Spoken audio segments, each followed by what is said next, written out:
aqui então o compromisso de voltar a ter os convidados aqui, nomeadamente o deputado António Muxanga, tem também Augusto Lembe e José, são os convidados que vão formar o plantel do programa Despertar Debate todas as terças-feiras. Obviamente que o estimado telespectador é um convidado de honra, até porque estamos em direto pelo Facebook, onde poderá então interagir conosco através desta plataforma Facebook. Estamos em direto pela Star Times, canal 114, em direto também pela TV Cabo, canal 12, e no Facebook. Vá deixando o seu comentário com relação aos temas que vamos abordar, e hoje temos 4 temas por abordar, mas por agora permitam-me saudar aqui os meus convidados que não os vejo faz algum tempo, pelo menos nas telas, para conversarmos.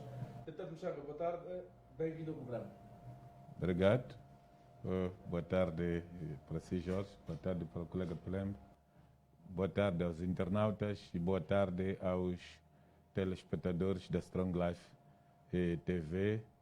E boa tarde a todos os moçambicanos que nos assistem em todo o local onde isto é possível. Muito obrigado. Boa tarde, Augusto Pelembe. Boa tarde, Jorge. Boa tarde ao deputado Muxanga e obrigado por mais um ano e agradecer a Deus pela nossa existência. Aliás, antes de qualquer coisa, eu gostava de perguntar tanto ao deputado Muxanga quanto ao Augusto Pelembe, nestes poucos, 40 e poucos dias do ano 2021, António Muxanga, o que é que se pode dizer de forma introdutória para o ano 2021? Há boas previsões? Já começou mal? Qual é a ideia que se tem deste início do ano? Primeiro quero apresentar os sentimentos de pesar a todas as famílias que choram, como é o caso da família Sitoe Macuacua pela morte do engenheiro Elias Sitoe, também pela morte da senhora Felefele Mate, que hoje foi enterrar, e pela morte do Castro Jamin Tevani, também que faleceu durante esta semana, e estender a nossa gratidão por todos os fãs que participaram no funeral do nosso amigo Ben, que também o perdemos ainda no início deste ano. E agradecer a Deus por tudo quanto tem feito por nós e pela bênção que tem demonstrado, apesar de estarmos a percorrer caminhos muito sinuosos, pelas tantas mortes que nos apoquentam e tantas enfermidades e calamidades que assolam o nosso país. Indo concretamente à questão que me colocas, diria que o ano está a começar com muita violência, isto derivado do fato do povo moçambicano ter se sentido muito vaidoso, porque no ano passado houve este agradecimento de que Moçambique estava a saber gerir o Covid. E eu quero voltar a reafirmar que não há quem sabe gerir melhor o Covid que o outro. A única coisa que tivemos foi uma mãozinha de Deus. E porque as pessoas que não sabem agradecer a Deus empurraram-nos com o discurso dia 17 para o milagre do diabo, e o milagre do diabo é esta confusão toda que estamos já a assistir. Contudo, queria apelar aos moçambicanos para que estejamos atentos e façamos tudo quanto podemos para evitar que esta doença continue a criar mais vítimas no país, continuando com a lavagem das mãos, continuando com o uso da máscara, apesar de termos a viseira, e continuando também a respeitar o distanciamento social.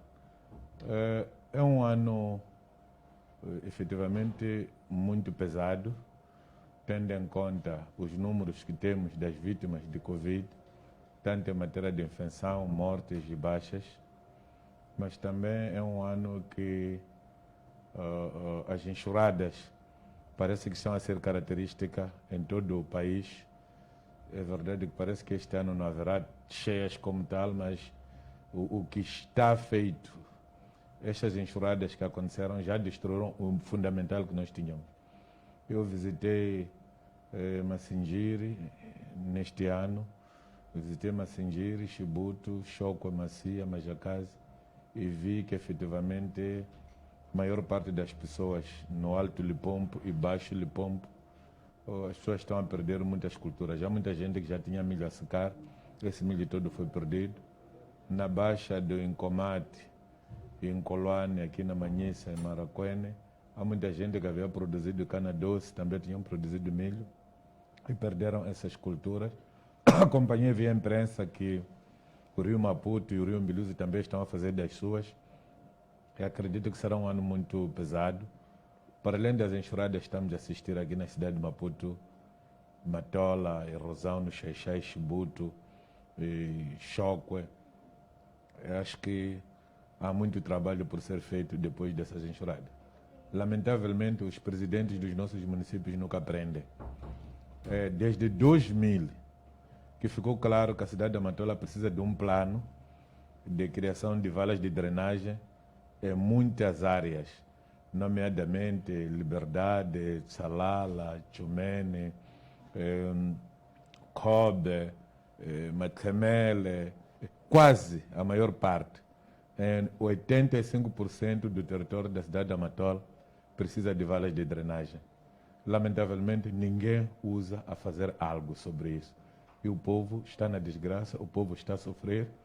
E estamos a ver os dirigentes do município, os dirigentes do governo, a irem para lá, a gozar com o povo, a fazer discursos, a apresentar máquinas que não estão a trazer soluções para aquilo que está por contar o povo moçambicano. Lamenta-se, mas o que fazer? É o tipo de governo que nós temos, é o tipo de partido que nós temos, que passa a vida a chorar com lágrimas de crocodilo, porque está a criar uma estratégia de apanhar melhor as suas presas. Falando concretamente, Dr. Mushanga, até que já que tocou no assunto sobre as enxurradas que se fazem sentir em quase todo o país, fica aqui um desafio acrescido para os presidentes dos municípios, está aqui a falar disso. As chuvas vão deixam cair em parte ou tiram a maquilhagem daquilo que são as cidades quando não há chuva. Bom, as nossas cidades foram construídas à imagem das aldeias comunais. Então, a diferença que existe entre as nossas cidades, uma cidade como Matola, e as aldeias comunais, uma aldeia comunal, tipo a aldeia comunal de Mamintelane, lá em Macuacua, ou de Marango, ou de Maúbo, é que essas foram feitas em locais onde a terra é muito arenosa. Porque se tivessem sido feitas em locais com terrenos alagadiços, também haviam de exigir a drenagem. Então, uma cidade não pode ser feita nesses moldes. Nós precisamos de cidades com drenagem. A coisa mais cara, que é mais estatal, em todas as cidades que fazem no mundo, são as drenagens. Os privados até podem fazer tudo, menos drenagem. Drenagem faz parte da justiça e faz parte da cobrança do imposto e faz parte da defesa da soberania e da segurança e do bem-estar das populações. Então, isso cabe ao próprio governo fazer isso. Então, se o governo não faz isso, os municípios não fazem isso, não vão ser os privados que vão fazer drenagens de águas pluviais para satisfazer a demanda da chuva quando começa a cair. Lamentavelmente, os governantes deste país, desde que a Frelimo chegou, não sabem fazer isso. Aliás, foram pessoas que nunca souberam o que é fazer uma fossa desde o colono foi embora. Razão pela qual hoje temos que começar de zero para podermos ter casas de banho a funcionar em todas as escolas desta República de Moçambique. Obrigado, Dr. Mushanga. Augusto Palembe, fazíamos aqui o rescaldo de pelo menos os 45 dias do ano 2021. Como é que se apresenta o ano 2021 do seu ponto de vista, este início desses 45 dias? Qual é a característica principal que se pode buscar? Bem, antes tinha um ponto prévio. Há uma situação complicada que está a acontecer aqui na cidade de Maputo. Foi aprovado pela Assembleia Municipal o aumento do imposto ao trato pessoal. Eu acho que de 200 e pouco, ou 300 para 430. Sim.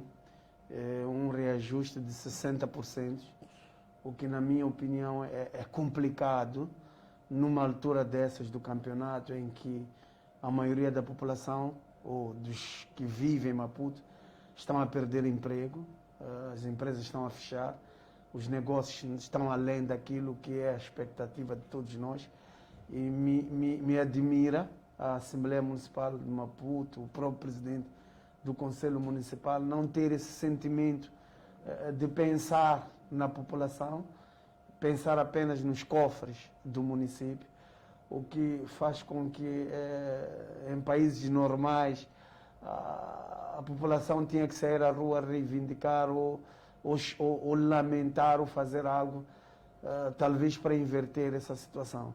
Mas uma vez está claro que os dirigentes desse país não pensam naquilo que é a realidade ou a vida das suas populações, pensam mais naquilo que são os benefícios para eles mesmos.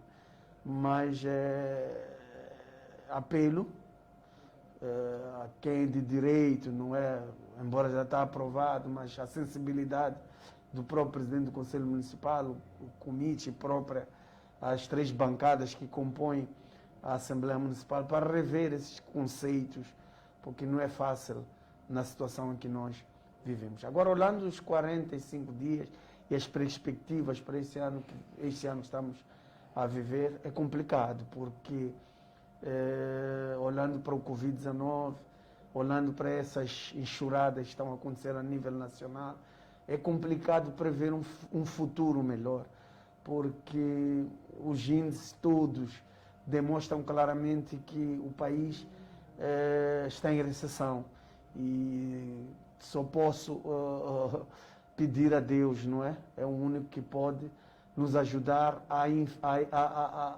a vencermos esta situação. Mas também não posso negar que temos um governo azarado.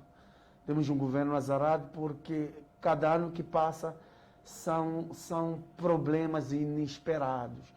E eu começo a pensar e analisar, esse governo é tão azarado que cada ano nem tem onde pegar.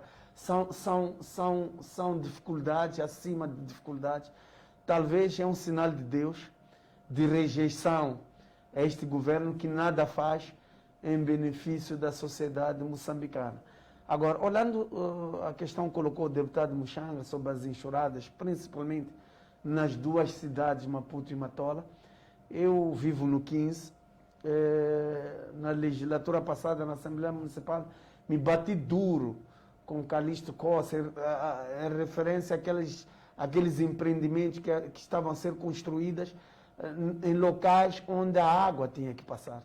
Se fores hoje ao quilômetro 15, vais ver que mais de 100 ou 200 famílias estão dentro das águas. Mas porque a idilidade nunca pensou nas populações, mas pensou num grupo de amigos, porque aquelas infraestruturas que fecham a passagem das águas, muitas das vezes são dos seus camaradas, são um grupo de amigos, compadres, padrinhos, vizinhos, e isso faz com que o povo sofra. Hoje, para poderes entrar no quilômetro 15, é um martírio.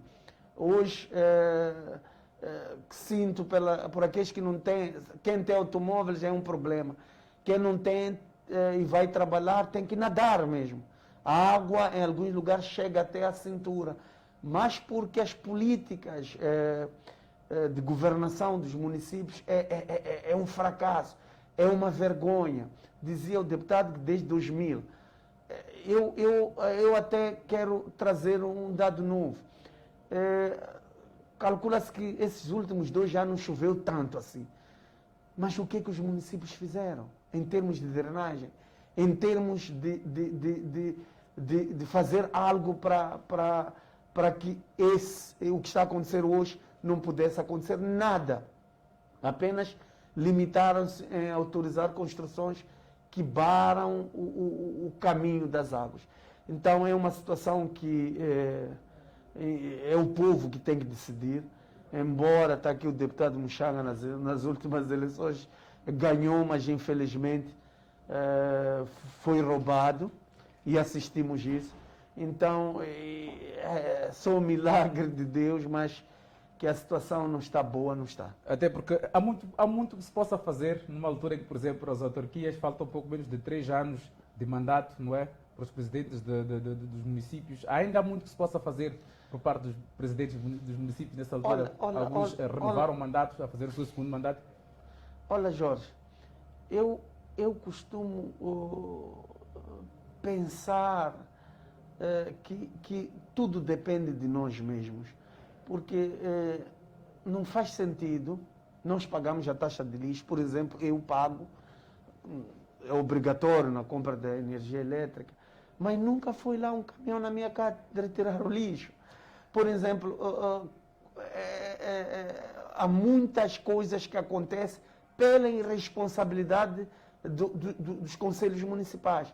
Mas, infelizmente, nós, como moçambicanos, muitas vezes somos aquele, eu costumo dizer, o país de bananas, porque se nós usássemos dos nossos direitos e processássemos os municípios, eu acho que muita coisa nesses últimos 3 anos poderia mudar, mas infelizmente limitamos-nos em reclamar, em chorar nas redes sociais, um para com o outro, mas ação que é ação que deve acontecer para que possa mitigar esta situação.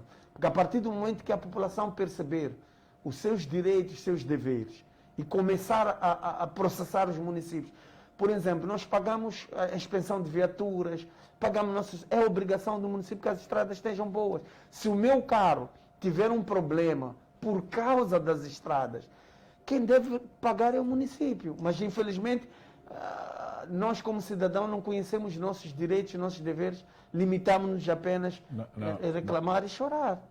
O povo conhece os seus direitos, conhece os seus deveres, razão pela qual, de forma consciente, apesar do aumento do imposto pessoal autárquico que as pessoas estão a pagar, lamentavelmente nós não temos tribunais, não temos procuradorias à altura. As sentenças são proferidas todos os dias, são uma vergonha. Eu cheguei a pensar que, se fosse possível, nós hipotecávamos as procuradorias, hipotecávamos os tribunais, a semelhança do que a alfândega fez com a Crow Energies, para as alfândegas poderem trazer os resultados que nós temos. Cheguei a pensar isso, apesar de estar a pôr em causa a nossa soberania. Mas isto havia de ajudar as pessoas a saberem fazer. Qual é o papel de um juiz conselheiro de um tribunal? Qual é o papel de um juiz de um tribunal de recurso? Olha, eu tenho uma história muito interessante. Há um jovem chamado Navalha que está preso. Foi condenado no Xai-Xai a pena de 6 meses, e 8 anos, não, 6 anos e outra de 2 anos. E pronto, recorreu para o Tribunal Superior de Recurso. O Tribunal Superior de Recurso vai lhe dar uma condenação de cúmulo jurídico que dá 12 anos. Desde quando que as coisas são? Que contas são essas? 6 mais 2 dá quanto? 8. E por que o Nini não fizeram a mesma coisa? Por que o Anibalzinho não lhe deram a mesma coisa? Exato. Quer dizer, se nós tivéssemos seguido esta lógica, o Anibalzinho teria apanhado 102 anos. O Navalha lhe aplicado isso. Onde é que está este magistrado do Tribunal Superior de Recurso? Será que esse magistrado leu, sabe o que está a analisar? Então, que moral é que o cidadão tem de processar, perder tempo para andar a passar coisas dessas atrás? Temos, desculpa, a bancada parlamentar da Arnam pediu a intervenção do Tribunal Administrativo por causa das dívidas ocultas. Esta coisa da monitoria do orçamento meteu uma ação. O Tribunal Administrativo até hoje, quantos anos passam? Quer dizer, o povo, sinta lá a pena do nosso povo. O nosso povo é consciente e sabe o que faz. Lamentavelmente, não tem ninguém para saber o dirigir. Bom, vamos então passar para os temas de destaque para esta tarde de terça-feira e começamos mesmo por olhar para a questão do recolher obrigatório. No último dia 4 de fevereiro do corrente ano, o Presidente da República fez uma comunicação à nação, na qual reiterou melhor, deixou ficar, portanto, esta medida de recolher obrigatório para a região da Grande Maputo, nomeadamente a cidade de Maputo, cidade da Matola, o município de Boane e também o distrito de Marraquene. E poucos dias depois vimos, por exemplo, a Renamo a reagir com relação a esta questão do recolher obrigatório sobre, na particularidade do porta-voz da Renamo, Ivan Mazan, a dizer que é inconstitucional o recolher obrigatório. Aproveito aqui que está o deputado Muxanga. Qual é a leitura que se faz desse recolher obrigatório das 21 às 4 na região de Grande Maputo? Bom, primeiro é que o recolher obrigatório não pode ser coisa do decreto do Presidente da República. O decreto dessa natureza faz parte do estado de emergência ou de sítio. Então, quem delibera sobre isso é a Assembleia da República. Não tem cobertura na lei de desastres. Então, efetivamente, não é aplicável. O Presidente da República foi buscar uma componente que não devia aplicar juntamente com o Conselho de Ministros, mas precisava de partilhar com o órgão de soberania, a Assembleia da República. Lamentavelmente não foi isso que foi feito. Nós estamos a querer dizer que deve ter ocorrido uma reunião extraordinária. Seja como for, mas se ele quer recolher obrigatório, quem tem direito de sancionar o recolher obrigatório é a Assembleia da República. Tem direito e dever. Não é qualquer pessoa que sanciona. Então ele foi juntar os seus ministros e sancionar uma coisa que não é lhe chamada.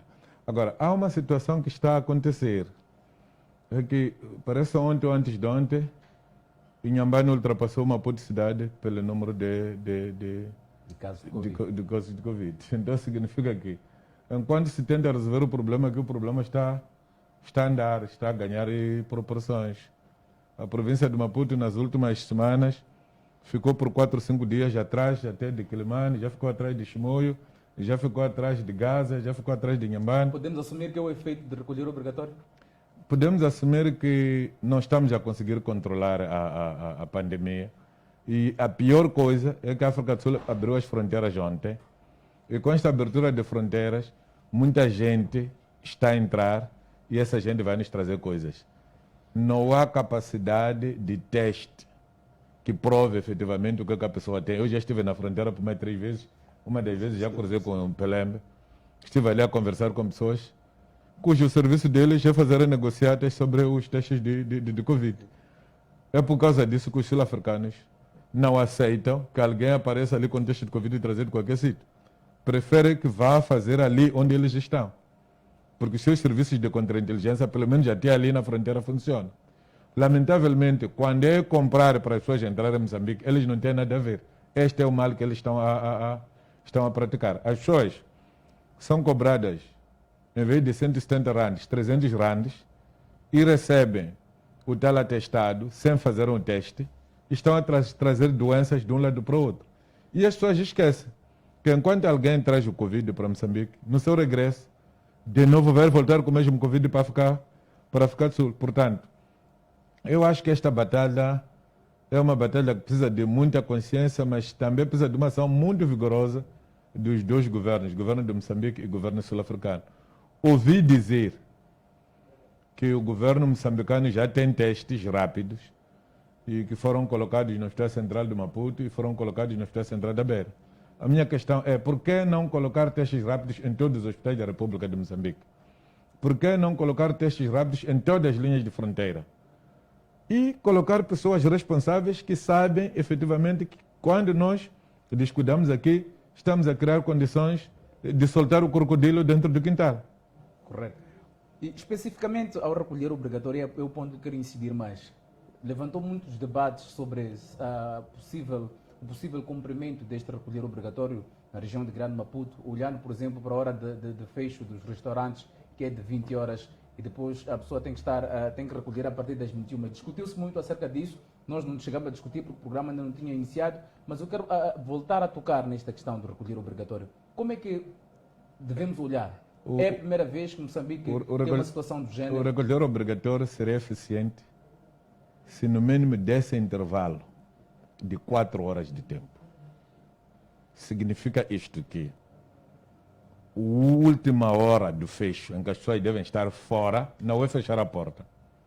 A hora em que as pessoas devem estar fora do estabelecimento comercial ou de hotelaria, tem de ter uma diferença de 4 horas de tempo com a hora de entrada em vigor do recolher obrigatório. Primeiro porque a pessoa vai perder 1 hora na paragem, aqui na cidade. Depois apanha o chapa, leva 1 hora para chegar à primeira paragem, onde depois vai perder 30 minutos para apanhar outro autocarro. E vai chegar na sua zona, próxima da sua residência, na 4ª hora, faltarem 30 minutos para a hora de recolher o quê? De recolher obrigatório. É por causa disso que a própria polícia não está a ser eficiente. Porque a própria polícia tem consciência de que, ao encerrar os estabelecimentos às 20 horas, não é possível em 1 hora as pessoas estarem no local. Nem daqui para Esquelene. Quem vive na Polana Caniço, em 1 hora de tempo, não consegue sair da Baixa para chegar a Polana Caniço. E já imaginou quem vive em Metlemele, quem vive em Mukatini, quem vive em Santa Isabel, quem vive em Bobole, porque Maracuene é todo o distrito. E quem vive em Macanza, em Boane, quem vive em Maúbo, quem vive na Rádio Marconi, quem vive em Mlotana. Quer dizer, esta colocação até foi própria de coisas muito mal ensaiadas, muito mal planificadas. O que aconteceu aqui foi para dizer que, como a umbilho, quer dizer, o chefe disse, quer dizer, decretou-se o recolher obrigatório para tentar dizer que fizemos alguma coisa, mas há consciência de que não pode ser cumprido nos moldes em que foi decretado. A outra questão, o senhor presidente do município de Maputo brindou-nos com o seu regulamento de mandar banir os mailoves. Mas a própria polícia municipal dele anda num carro tipo My Love. A própria polícia da República de Moçambique anda num carro tipo My Love.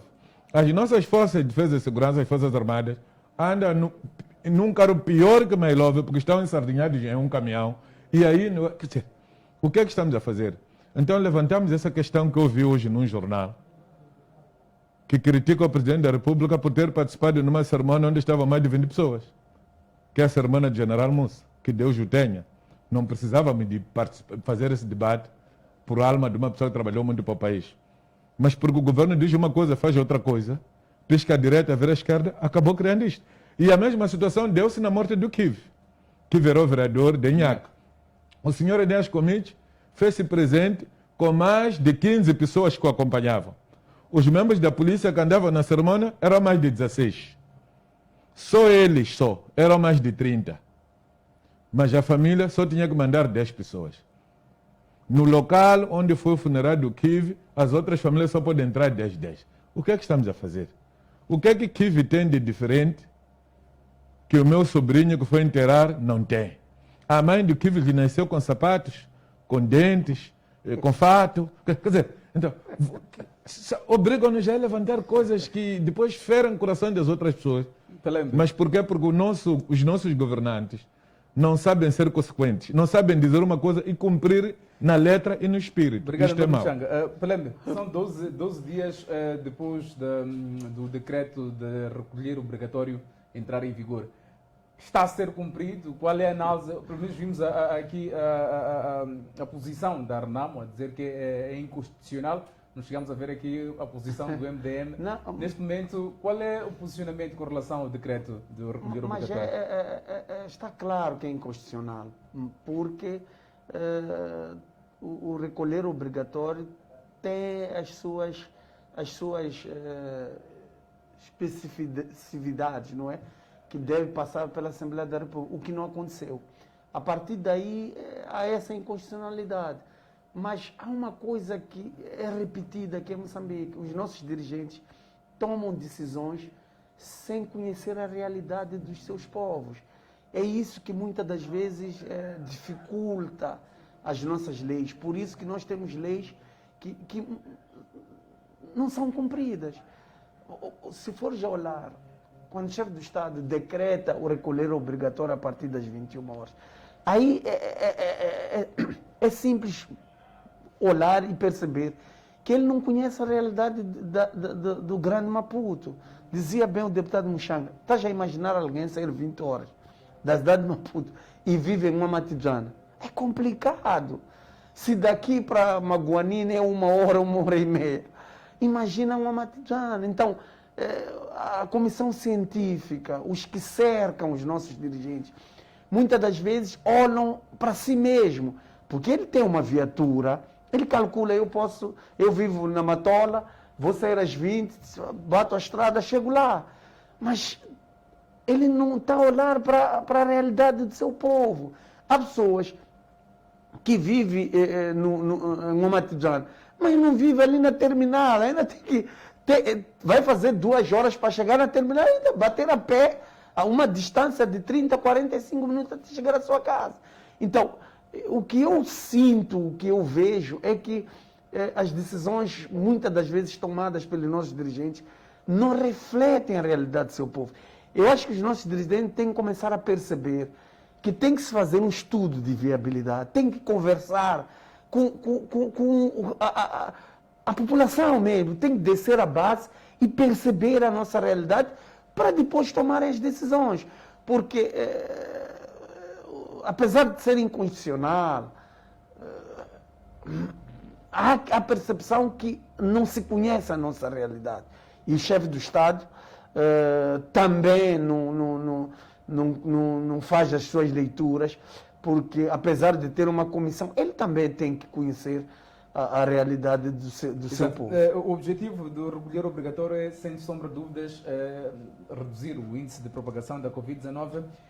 António Chan, como é que sente que está a ser o ensaio, por exemplo, pela parte da polícia? Eu vou pedir algumas imagens na tela. Eu quero que façam uma interpretação das imagens que nós vamos pedir, que coloquem na tela, se faz favor, registro, se estiver aí no ponto, o seu posicionamento com relação ao ensaio deste recolher obrigatório, que é novo no país, a atuação da polícia.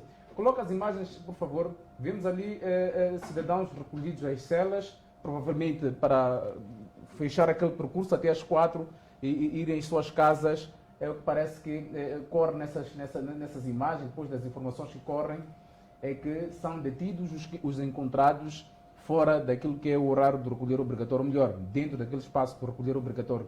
Consequentemente, não... As imagens mostram-lhes claramente que não há distanciamento social.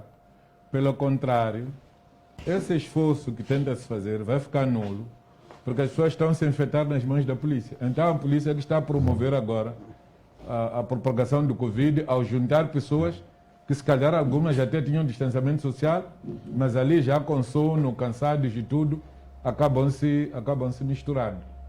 A outra questão que eu não percebo é porque que o grande inimigo deste governo sempre foi a igreja.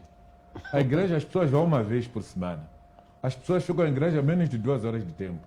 As pessoas vão à igreja, são pessoas conscientes. As pessoas vão à igreja, sabem o que é que vão fazer. As igrejas, na sua maior parte, já fizeram as demarcações, já compraram materiais para desinfecção, mas no lugar do governo encontrar um mecanismo de criar distanciamento social nos mercados, nas paragens de transporte público, no transporte público, que eu acho que é aí onde há o maior problema de desinfecção, de empenhamento das pessoas. Outro problema é do avião. Eu não estou a ver distanciamento de 2,5 metros dentro do avião. E eu nunca vi o avião com uma cadeira vazia e outra, sei lá o que. Vejo os aviões sempre pinhados de gente. A forma como as pessoas entram no avião. Não é possível entrar no avião sem pegar no corrimão. O que é que está-se a fazer? É por causa disso que estes chapeiros reclamam. Por que nós vamos sofrer um tratamento e os outros não sofrem? Vamos ver o autocarro do Hospital Central como é que anda. O autocarro do Ministério do Interior. Os autocarros daqui da Assembleia da República. Os autocarros das outras instituições, da Universidade da Mulher, da Universidade Pedagógica. Andam empenhadas de pessoas. Entretanto, a polícia não consegue ver esses, porque ali está escrito Estado ao lado. Isto é problemático. Então, este ensaio concreto que vemos nas fotos, esta atuação de recolher das pessoas para as celas, que parece-me pelas imagens, não são só jovens, mas têm lá diferentes idades que são recolhidos. Seria este ensaio, se calhar, que o Presidente da República, dias depois, falou para a Polícia da República de Moçambique, não é? Sobre como atuar neste período? Há um sistema que usam em Chimoio. Em Chimoio as pessoas são recolhidas, são colocadas num campo aberto, com distanciamento. São recolhidas de manhã, quem não é apanhado sem máscara fica ali, mas já há distanciamento. E no fim da tarde as famílias vêm pagar as multas e as pessoas vão embora. Eu penso que se a situação continuar esta, que aluguem um pavilhão desportivo, que aluguem um pavilhão de Machacane, que aluguem o pavilhão de Estrela Vermelha, aluguem o campo de Ferro Verde da Baixa, o próprio clube de Ferro Verde, improvisem ali celas, coloquem as casas de banho lá. Não estou a dizer que tem que se deixar as pessoas circularem de qualquer maneira. O que eu estou a dizer é que não podem encarregar as pessoas para lhes empenhar numa celinha como aquela, porque aquilo é um atentado contra os direitos humanos e contra a própria saúde pública e não havemos de atingir os resultados que nós pretendemos. Então, encontremos espaço onde as pessoas podem ser colocadas para poderem se corrigir do ato que estão a tomar. Mas devem ter em mente que, sinceramente, sair às 20 para 21 horas, estar no último espaço da área metropolitana de Maputo, não é possível. Pelene, estas imagens, conforme estamos a mostrar, revelam aquilo que é a atuação da polícia. Está a polícia a fazer o seu trabalho para garantir tanto este cumprimento do recolher obrigatório, ao mesmo tempo levantam-se debates sobre o risco de contaminação da Covid-19, pela forma como as imagens ilustram, não é? Até alguns cidadãos ali nas esquadras. Não há distanciamento social, há imagens até em que há pessoas sem máscaras. Qual é a interpretação? Está a polícia a fazer realmente cumprir aquilo que é o decreto de recolher obrigatório? Entretanto, há esta brecha. Bem, apesar das atrocidades que a polícia está a cometer, há que chamar a atenção também à razão, à sociedade no geral. Porque eu estava a ver aquelas imagens, vi uma reportagem, eu acho que foi vossa, alguém a dizer que estava 21h15 a comprar pão, outro não, porque eu tinha uma média, e eram pessoas de idade, que são pais de família, que deviam trazer um bom exemplo para os seus filhos. É bom alertar a sociedade também que, apesar dessas medidas serem inconstitucionais, são medidas também de prevenção, porque acima de tudo é a nossa vida em jogo, é a nossa saúde.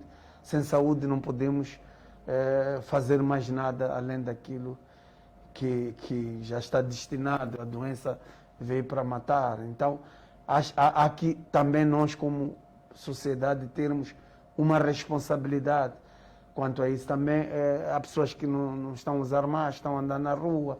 Primeiro já está a desobedecer, depois também a altas horas sem máscara. Então, há que chamar a atenção também à nossa sociedade a pôr a mão na consciência que essa doença está a matar, está a destruir, está a causar um impacto negativo na própria economia, e há uma necessidade de todos nós pormos a mão na consciência e termos um respeito pela vida. Agora, a atitude da polícia é triste, não é? Porque estão a empenhar as pessoas ali, ao invés de trazer uma solução, estão a trazer mais um problema, porque no meio daquelas pessoas, se um está contaminado, o ar que está-se a respirar ali pode contaminar, em vez de sair 30, 20 contaminados. É mais um problema para a nossa sociedade. Há que chamar a atenção à polícia. O exemplo que o deputado Mchanga deu de Chimoio, temos os pavilhões, que o desporto está parado. Eu acho que o que falta aqui é o plano. O governo toma medidas, mas antes não estudou, não fez uma planificação.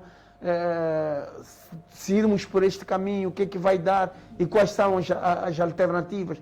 Então, nós temos que reconhecer que apesar de Covid-19, no ano passado ter nos encontrado em contrapé, hoje já não podemos dizer a mesma coisa. Já não nos encontrou em contrapé. Já tivemos o tempo suficiente para podermos nos preparar, planificar. E o que está a faltar é isso. E eu queria me juntar ao deputado Mchanga sobre as igrejas. Eu acho que, mais uma vez, o Estado não olha a realidade. Toma decisões sem pensar naquilo que é real. E talvez essas enxurradas, essas tragédias, estamos a ver, são consequências do desagrado do próprio Criador. Porque as igrejas, acima de tudo, é um lugar que as pessoas desabafam, é um lugar que as pessoas têm um encontro com Deus e conseguem aliviar muitas coisas. Se for já olhar, com o fechamento das igrejas, há muitos índices de criminalidade, suicídios, e a igreja, nesses momentos, é a solução para vários problemas. Mas, infelizmente, o governo opta por fechar aquilo que muitas das vezes, a solução divina para a sociedade moçambicana. Vamos, por causa do tempo, olhar para outros temas. Tem um tema que gostava que olhássemos, mas podemos colocar para o fim, que tem a ver com a detenção de um cidadão de 48 anos de idade, acusado tanto pela Cernic de injúrias ao Presidente da República. Este é um tema, António Mchanga, que levantou um bocadinho também de debates ao longo da semana. A detenção deste jovem por injuriar o Presidente da República parece-me ser primeira vez, se calhar, de um tema a ser público.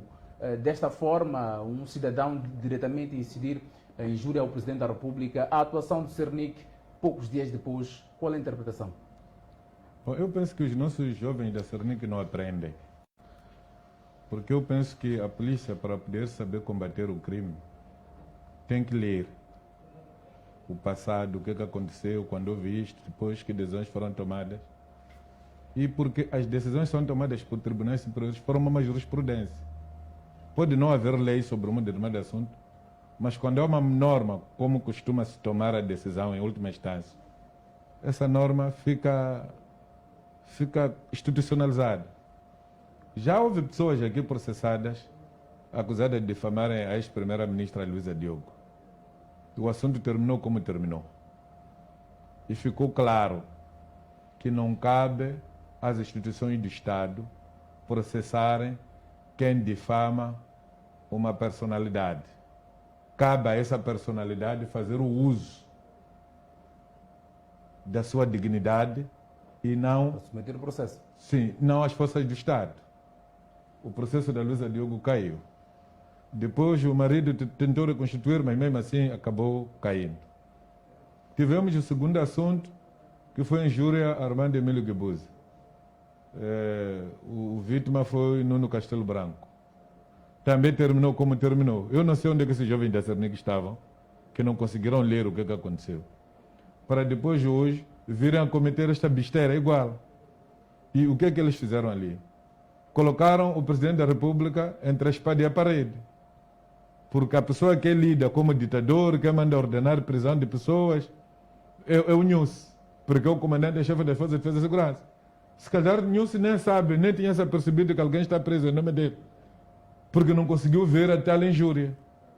Como efetivamente conseguiu se provar? A pessoa que gravou não foi a tal pessoa que proferiu o propérios. Então, quer dizer, nós temos que saber o que estamos a fazer. Sob o risco de estarmos a criar problemas para o sistema, estamos a criar problemas para as próprias personalidades que nós pensamos que estamos a defender a elas. Quer dizer, então, onde é que a Cernic colocou o nome do presidente? Na ribalta agora. Foi pegar a imagem do presidente, meter na latrina. Quer dizer, em vez de cair numa topa, foi pegar e meter na latrina. Sujar. Pelé. Bem, eu estava a olhar ontem o julgamento do caso Cantilal, o sequestro, Manis Cantilal. E estava ali umas duas senhoras que eram cozinheiras, outro era o segurança para proteger. E a Cernic não conseguiu trazer ali os verdadeiros autores, os ditos cabecilhas. Não está ali ninguém. Como também vários outros sequestros que não tiveram desfechos. E várias outras tentativas de homicídio, de ofensas corporais a vários opositores aqui no país, acadêmicos.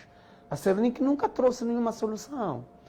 Mas, do momento, nesse caso, em menos talvez de poucos dias, conseguiu rastrear, chegar até o cidadão, que nem foi um flagrante delito. Levaram aquele jovem, algemaram, envergonharam ele nas redes sociais, na comunicação social. E que, na minha opinião, foi um teatro sem necessidade. Temos uma Cernic, por um lado, que não funciona nos casos que desgraçaram o país. Temos vários processos de dirigentes desse país que trouxeram desgraça. Temos agora os hospitais não têm oxigênio, os hospitais não têm medicação para fazer face ao Covid-19, mas houveram adjudicações diretas. Vários ricos se tornaram por causa do Covid-19. Aquele todo o dinheiro que fomos doados para fazer face ao Covid-19 está na mão das pessoas embaixo dos colchões, mas a Cernic não está nem aí. Foram atrás de um pobre coitado que tentou reivindicar o seu direito, estava a lamentar, estava numa situação, estava a dizer como é que eu vou chegar, quero chegar em casa a tempo e hora, mas já a situação é essa. E a Cernic correu para dar a entender que são lambibotes, porque aquilo, na minha opinião, o final de tudo é lambibotismo. É triste convivermos com estas situações. Uma Cernic ineficaz para resolver os problemas da nação, mas eficaz para ir prender um cidadão indefeso. Então, é de lamentar. E mais uma vez vem aquela questão que o MDM sempre defendeu da polícia judiciária, que em vários países já funciona isso. Nós temos uma Cernic onde muitos dos agentes são apanhados porque era um pimpa da zona, era usado para pimpar ali, não tem academia, e é colocado ali. E a Cernic, se fores a olhar a essência da Cernic, é uma polícia de investigação. Não é qualquer um que deve estar lá.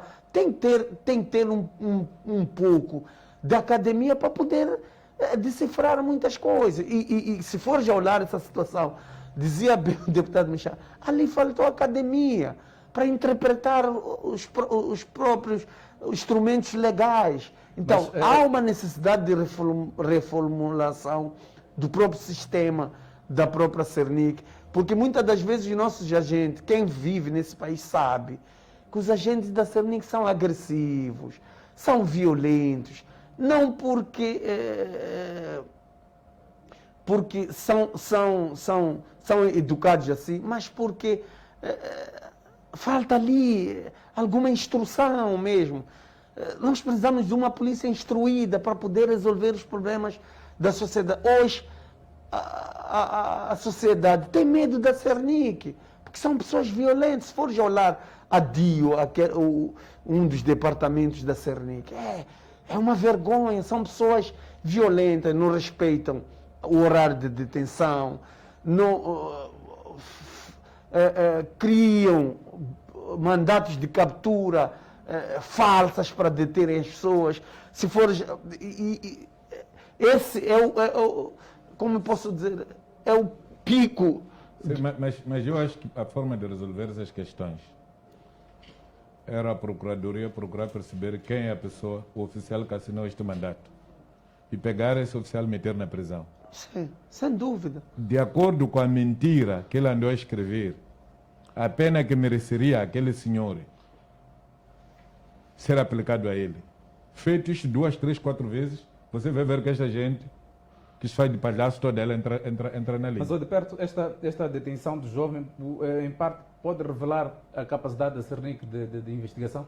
Revela quando eles querem, fazem. Quando não querem, não fazem. Até pode ter havido uma situação. Porque isto é muito simples, essa tal coisa.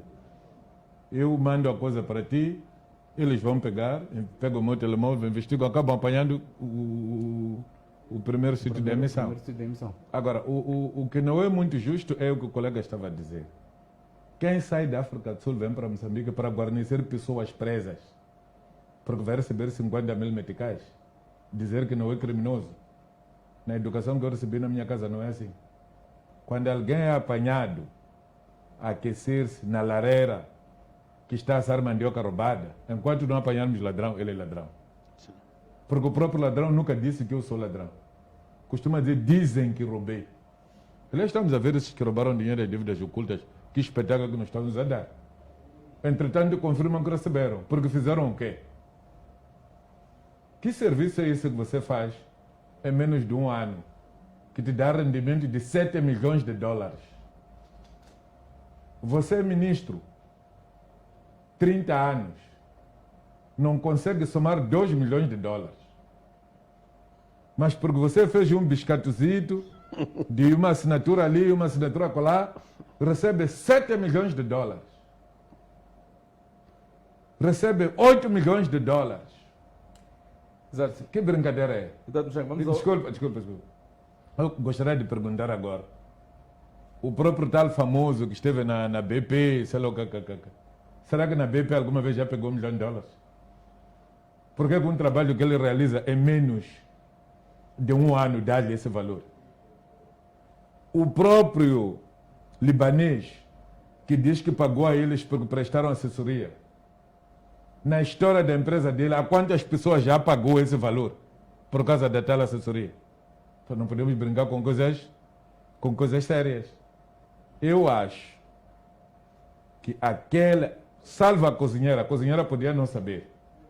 Mas acho que em condições normais ele consegue ver que o ambiente do local onde está não é razoável. A não que ela também tivesse sido prisioneira lá. Se era uma pessoa que saia dali e ia para casa, conseguia ver que ali estou a cozinhar para pessoas que estão num cárcere. E por que não denunciou? Então nós não podemos encorajar esse tipo de atitude. Então cabe a esta cozinheira dizer quem lhe contratou para ir àquela casa. Cabe a este guarda carcereiro dizer quem lhe contratou para ir àquela casa. Para a partir daí apanharmos quem são os mandantes e quem são os verdadeiros Bom, este, colaboradores. se calhar, seja o provável tema que traremos para a semana sobre o julgamento dos envolvidos no sequestro de Maniche Cantilab.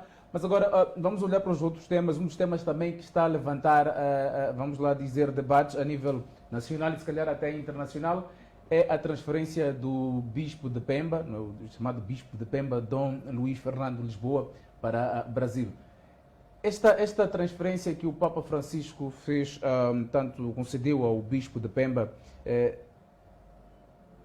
António Mchanga, vem numa altura em que houve tantos rumores acerca do próprio Bispo Dom Luís Fernando Lisboa, sobre o seu envolvimento, até algum momento com os insurgentes, não é?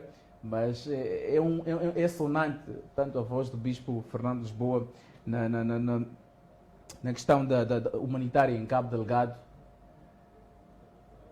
Como é que lhe veio esta informação? Como é que lhe cai esta informação da transferência do Papa depois da visita do Presidente da República em agosto, 31 de agosto, para o Bispo de Pemba?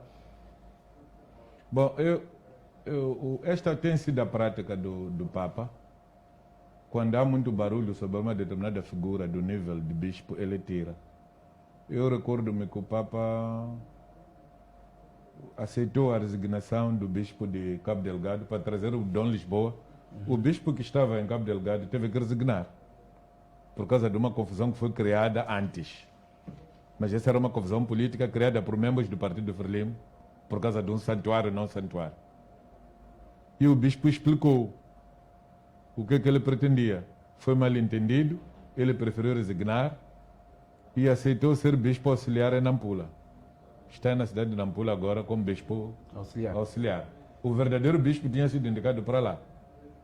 O Dom Lisboa vem como um bispo interino porque o Papa precisava de perceber melhor o que estava em causa.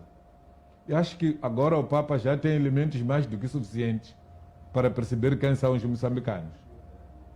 Agora, sob as motivações que levaram o Dom Lisboa a propor ao Papa a sua saída de Moçambique, eu acho que quando ele chegar